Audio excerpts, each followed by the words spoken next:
Welcome to సుమాస్ little world. ఈరోజు మనం cheese bread omelette ఎలా చేసుకోవాలో చూద్దాం. ఓకే, ఇది నా స్టైల్, ఇది పర్ఫెక్ట్ అని నేను చెప్పట్లేను. ఇది నా స్టైల్, నాకు టేస్ట్కి తగ్గట్టుగా నేను చేసుకుంటున్నాను.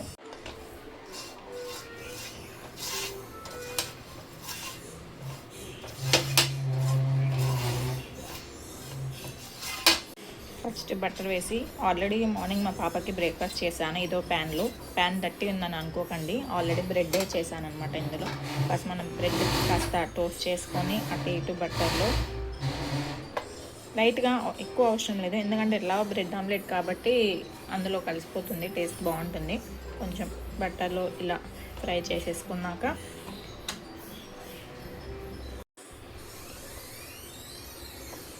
కొంచెం బటర్ దానికి అంటొచ్చాక సైడ్కి పెట్టేసి, ఆల్రెడీ బటర్ వేసాను కాబట్టి మళ్ళీ ఆయిల్ బటర్ అవసరం లేదు. ఇప్పుడు ఒక ఎగ్ బీట్ చేసి ఇందులో వేసి కొంచెం ఇలా స్ప్రెడ్ చేసేసి దీనిపైనే బ్రెడ్ ఇలా స్టిక్ చేసేయాలన్నమాట. స్టిక్ చేసేసి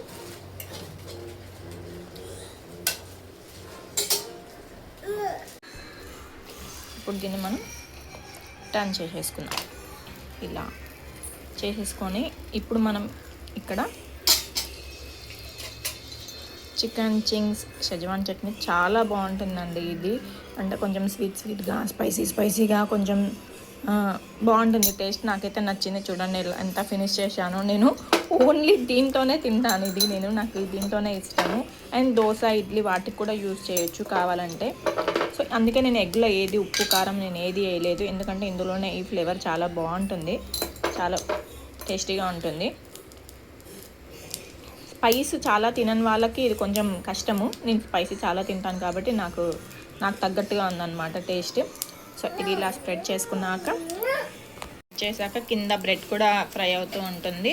సో ఇప్పుడు ఈ చీజ్, మొజరెల్లా చీజ్, ఇది నేను కట్ చేసుకొని పైన పీసెస్గా స్ప్రెడ్ చేస్తాను.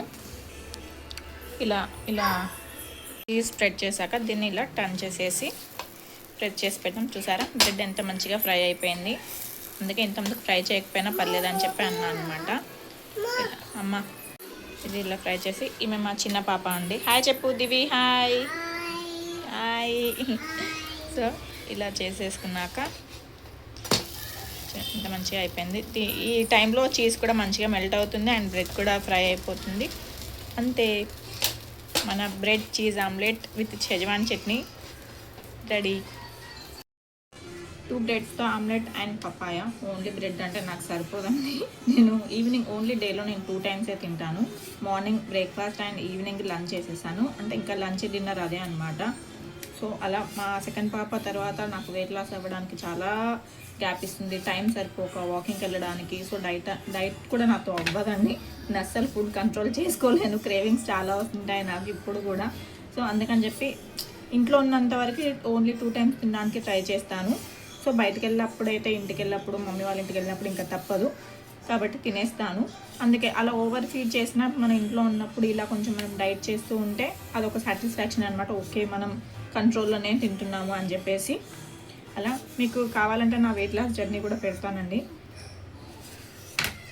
సో ఇది నా బ్రేక్ఫాస్ట్. చిన్న పాప, ఇది నా బ్రేక్ఫాస్ట్ అండి. ఓకే, ఇప్పుడు నేను టేస్ట్ చేసి చెప్తాను ఎలా ఉందో.